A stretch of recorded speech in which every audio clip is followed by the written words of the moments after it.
Paalala sa mga pasahero, lalong-lalo na sa mga OFW na lalapag or lilipad sa NAIA Terminal 1 na maghanda kayo kapag gagamit kayo ng palikuran.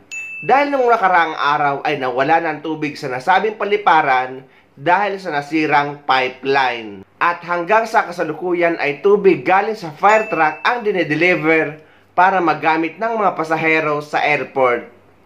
Nakakaranas kayo ng matinding problema sa tubig ang Ninoy Aquino International Airport Terminal 1.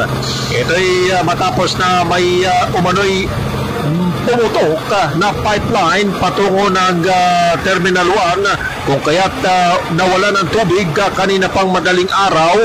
Ang mga janitress, building attendant ay nagkukumahog para mag-igib ng tubig para magamit ng mga pasahero na darating at aalis at gagamit ng palikuran dito sa Ninoy Aquino International Airport.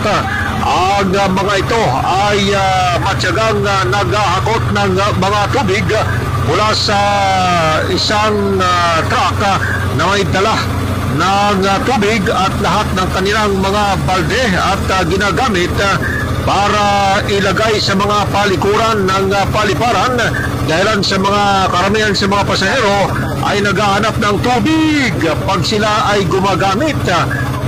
Ngayong hapon ay nagka-problema dahil yung truck na nagdadala ng supply ng tubig ay naubusan kung kaya't sa kasalukuyan ay nakatambay itong mga nag-igib at wala pa silang makuhang tubig. Mating na ang fire truck ng Manila International Airport Authority sa NAIA Terminal 1. Ito yung upang bigyan ng tubig ang terminal matapos magkaroon ng problema ang pipeline patungo ng NAIA Terminal 1 kung kaya't nawalan ng tubig kamakailan.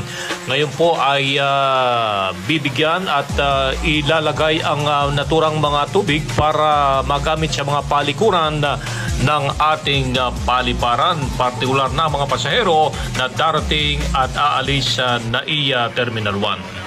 Nangyayari naman ang mga ganitong sitwasyon sa kahit saang paliparan sa buong mundo.